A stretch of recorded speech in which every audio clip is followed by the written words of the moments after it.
Good morning. So if you're watching me on this video this morning, then that means that I stayed home just to make sure you were safe.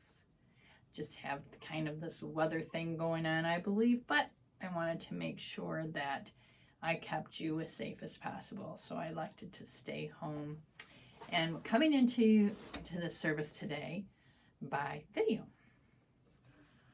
So summer is officially over. This time of year is not my favorite time of year. Actually, every day is a favorite of mine. And I thank God for every day. But if I were going to pick the holidays or the seasons that really I enjoy the most, Halloween and late fall is not the time I prefer. So the leaves on the trees being full of color is something very joyful. I do really enjoy seeing the beauty in Mother Nature and all of that. But there's just a few things that I could do without. And this summer, I really have to add on that it was truly an awesome summer. The weather was beautiful. The plants and everything looked so nice. We could have all of our Sunday outdoor services. And we don't normally have summers like that. So it really, really, truly was a great summer. But like can happen, all good things can change into something different. And that's what Mother Nature is doing right now. It is changing over to something else. And November is here. If you've been around this church for a while, you might have heard me say before that the co-founder of Unity, who is Charles Fillmore, went into daily meditations. During that time, when he decided he was going into the meditations to be in the stillness and, listen for God's still small voice, he would say to the people in the office, "I'm going to headquarters." I liked that statement very much so because it's actually affirming you're going to the Almighty, the one who knows all, is all, bringing all of that and connecting it in with you. I love that space. I love Charles Fillmore's description of it. And while in that space of prayer and meditation, his time spent with God, he formulated Unity's 12 powers.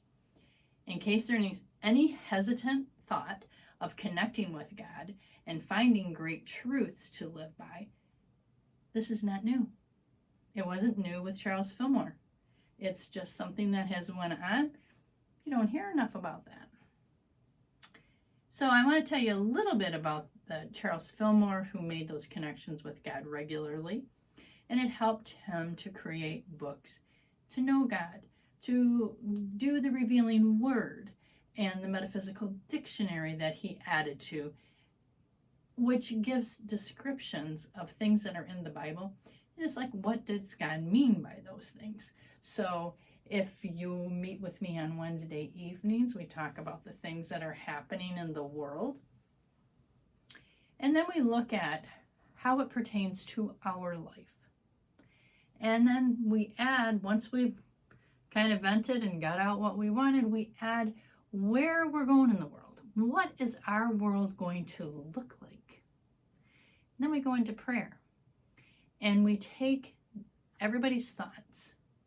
We create a prayer out of it to help us move into this greater goodness that God has really laid out for us. And we do really enjoy those evenings, so you're free on Wednesday evenings, stop in, and Jack does a really wonderful time with us on Friday afternoons as well. In case you have those hesitating thoughts about connecting with God, I want to let you know that in the book Friends in High Places by Thomas Shepard, he talks about the Pseudo Dionysus, who was a mystic. But pseudo means they don't really know who it was that did it and did the writings. But there's a lot of them like that, and it's found out that the Bible has a lot of that in it as well. Who cares about that right now? All we're going to say is it was a mystic from the 1600s who wrote that he spent a lot of time laboring in secret at his desk, wrestling with concepts like divine mind, the silence, and the one power and presence, which he had the foresight to glean from the pages of the Gospels. His goal was Christ consciousness, and his method was like Charles Fillmore, prayer and meditation. He wrote, "It is above all necessary, especially in theology, to being with prayers, not in order to attract to ourselves the power which is present everywhere and nowhere, but by commemorating and calling upon God to give ourselves into his hands and become one with him." Now, those words are talking about the silence that Charles Fillmore did. Those words are explaining how when you go in and you know in advance and you affirm you're going into that presence and one power that we know and we call God, you are turning yourself over, taking yourself out of it, because it's not you time. It's you time with God, and when you're with God, he's the all presence, the all power, and runs the show, basically. So I found that interesting, that it kind of coincides with what Charles Fillmore did. And Emily Cady describes in her book, Lessons in Truth, we do not have to ask God any more than we have to ask the sun to shine. The sun shines because it is a law of its being to shine, and it cannot help it. No more can God help pouring into us unlimited wisdom, power, all good, because to give is a law of his being. To give is a law of his being when you meet in the silence. Therefore, Emily Cady is telling us to listen and meet in that silence, where you can find direction from an unlimited wisdom of power that is all good. Life-changing as well. It is life-changing. I believe going to headquarters is calling upon God to give ourselves into his hands and become one with him. And like Emily Cady says, we do not have to ask for directions. Just knowing God's law of giving, all we have to do is sit in the silence and just be still. And then God gives you answers, gives you thoughts, all good. Nothing negative comes from God, because God is only good. So while I wasn't at headquarters with Charles Fillmore, I do enjoy his work immensely. His presentation, his scientific, and I picture him as having a scientific and engineering mind. That's how I picture him. I don't know him. I haven't really seen him on videotape or anything like that. But from his workings, the energy about his writing fills me and tells me that he had this type of mind that's like a mathematician needs to know and needs to put it in some sort of an order.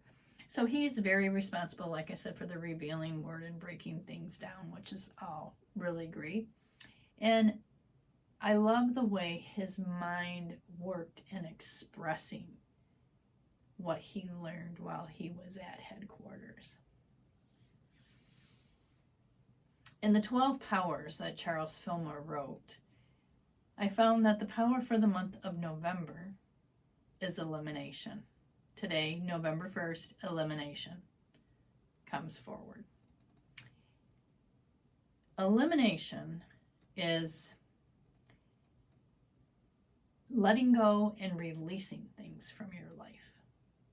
Now, I like the 12 powers, and I have worked with them since I came into this church, and I've learned a lot from them.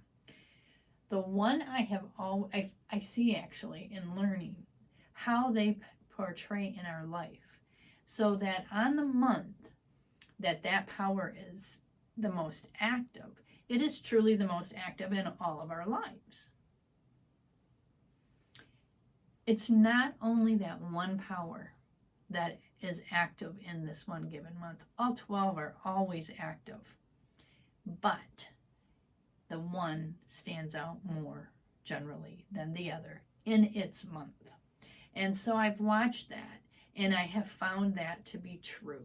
I have really found that to be true. And I've used them. I've used the affirmations that I have with them to just help facilitate sometimes getting through the month of things like, there's none of us who have a life that's easy, breezy, just glide through, because if we did, we'd be in heaven. So here we get little things that pop up once in a while, and it's our way for ourselves to develop our spiritualness by going deep inside and pulling out God's goodness and changing the way we think. The affirmations for the 12 powers actually do help facilitate that, and those are what I use. Anyway, this October was the power for that month was zeal.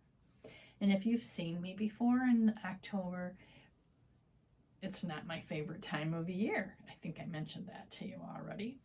So the one power I've always struggled with trying to understand and be accepting of and enjoy it is zeal. When I took a class on the 12 powers with April, I was assigned, by coincidence, don't you know, the power of zeal. And I thought, well, okay, I will work on it. This is my time to figure it out, and I'll see why is it that I am not energetic in the month of October and enthusiastic, because that is what zeal is. Zeal is the power to be enthusiastic and have great energy.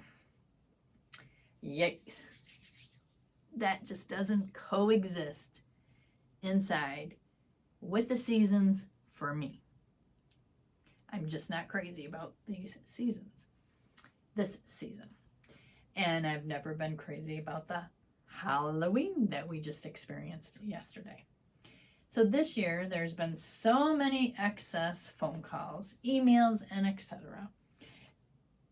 I am very enthusiastic. I have a lot of zeal coming into my consciousness as I know those things are almost over. I am so grateful. And I have great zeal about what's happening in November now, being the fact that it's a power of elimination and I can eliminate. Those things will be eliminated through my life. Now, mind you, I never answer those phone calls because I just don't answer any type of robocalls. If I don't know the number, I generally don't answer. So I kind of just let all those go. But when your phone is ringing an extra, say, like 20 times a day, yeah, you'd like to just make sure that that's gone. So that is where I am at. I have a lot of zeal for eliminating excess phone calls. That would be great. And excess emails and excess Facebook posts about all of the political things going on. I just want to accept the results and move forward with my life. So the power of elimination is happening now. November 1st, like I said, is the first day. You have 30 days of time to look over your life. And like the leaves that have fallen from the trees, still have some trees with leaves on, it's time to let go and let God. And this is Mother Nature's way of showing you and validating for you that it's a normal part of life for us to let go, release, let God do his thing, and then God will make a new creation in you, in me, in all of us, in our world. This is the time that it happens.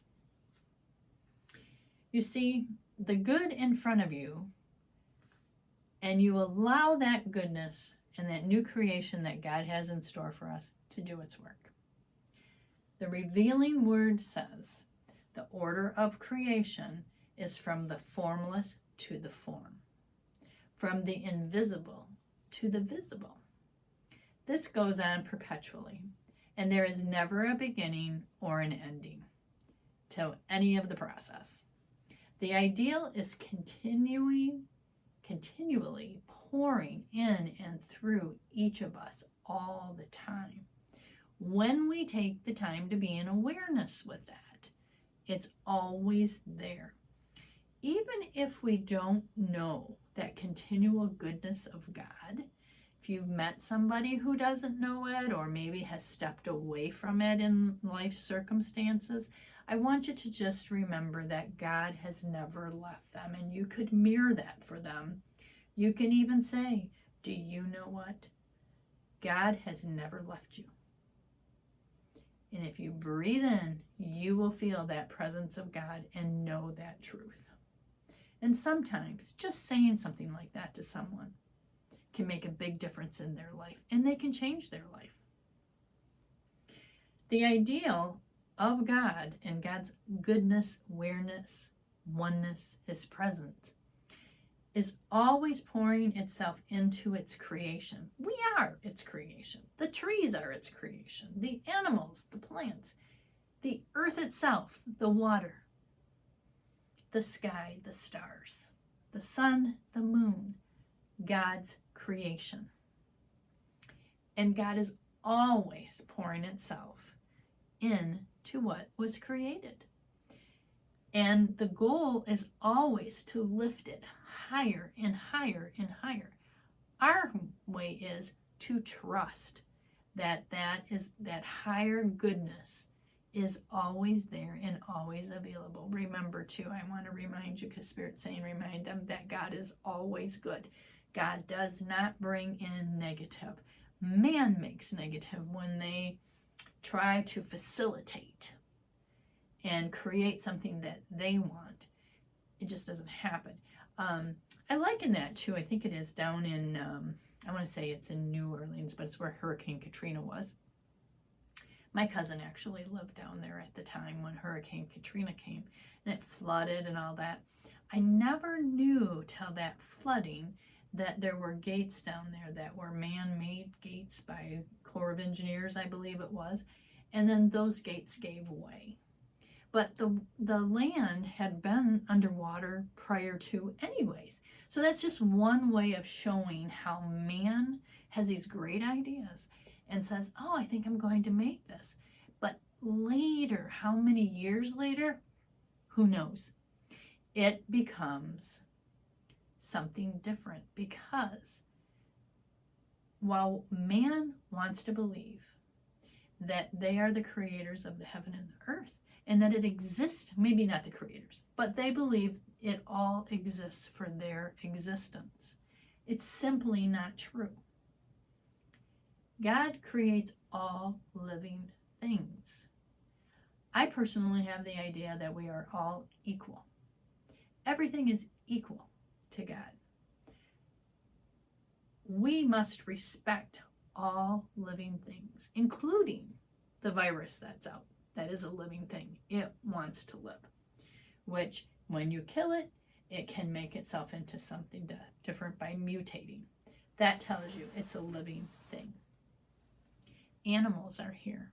Insects are here. They're all God's creatures. We know that. I don't have to go there with you. So when we look at all of God's creation, we have to look at what we're changing. What part of it are we as man doing, and woman as humans? What are we doing? Because that's not in God's plan. So we're to respect God's plan and allow everything to work and function together. So anyway, I'm going to repeat to you, the revealing word says the order of creation is from the formless to the formed, from the invisible to the visible. This goes on perpetually, and there is never a beginning or an ending to the process. ideal is continually pouring itself out to make more good. More good. So I want you to keep first in mind that this is the process that God uses. Then the idea in mind comes, and then the materialization comes as we hold the thoughts in our mind. It's not about what we're doing. It's about what we're holding in our consciousness that we are creating. So clarity around that suggests that the ideas are found when you are in connection with divine mind. God, through a time of prayer and meditation, contemplative times at best. Then, while you continue to contemplate it, think fondly of its existence. Prepare yourself for all the good, because remember, God is good all the time. So that is only what is good that is going to come forward from your thinking. Then you allow it to happen. Now I'd like to make a mental note for you from Romans chapter 8, verse 28, which reads, "And you know that for those who love God, all things work together for good." Validation that God is good for those who are called according to his purpose. So if we know that God is good, we know the opposite of good is bad, or not good things, not good circumstances, or maybe not good behavior, and etc. God, we know, is good all the time. And that is what we all gather and look forward to having in our lives. To have God's goodness flowing in your life, the number one thought I have for you is to know that man does not make things, no things, or anything happen. If you are thinking, I will just take care of this, and then it will be all right and good, we do not attempt to change or make what the flow of divine mind has in store for us for our good. We allow it to come into us. By holding it in prayer, eliminating our thinking of how we can make it happen, and just allow Spirit as divine mind to make that creation for us. So let's continue our thoughts on release and elimination, and to say that it's a good time when you're in the time of elimination to say, no thanks, I don't want to do that. So evaluate what you're doing. Got any bad habits? This is a month with great success of eliminating them. Have you held any grudges for anybody? If so, it's time to free yourself and the others and forgive. Release, let go of all circumstances, forgive, and then bless, because it frees you as well. Releasing gives you the time and the opportunity to create an empty space. Because when you release something, you take it away. And as it gets taken away, you leave an opening for God to come in and create the goodness. So, eliminating and releasing is a good idea so that you can create openings for more of God's goodness to flow through. When the new year starts, we always think of many great things we're going to do for the year. And things that we would like to have happen. Things we want to accomplish. Things we would like to see changed. And we do good in our thinking. Praying and meditating on all these, wanting to see the goodness. And then as we start seeing the cooler weather come, it gets darker outside, and the rainy weather, we might be going, the end of the year is coming. And did I get all the stuff done that I wanted to get done this year? Did I make all the changes? Well, here's to tell you that you got the right and perfect things done. You always get the right amount of stuff done, right? Everything that is ready for you that you are willing to let go of is always processing at the right time. If it doesn't get done, it was never meant to be done at this specific time. Or this specific year. So keep that in mind too. And there's no worries about the space and the time. When you let all that go, you release ideas, you're always going to be filling in goodness. Give yourself this time and let it be an opportunity of release before the December power of the month, which comes up on December 1st, and it is life. So you go from having zeal, being enthusiastic about life, to, oh, it's almost the end of the year. Where am I at now? What can I release? I didn't get done everything I need to get done, but I'm moving forward in life. What can I let go of? So that I can bring in the new life that's coming into us through the month of December. So starting today, you have your 30 days. Of course, with the parts of your body that are affected this month, elimination is just what you think. And as you release all your stresses, unneeded emotions, and thoughts, they are released through your body, just as the parts of your food that you no longer need are also released.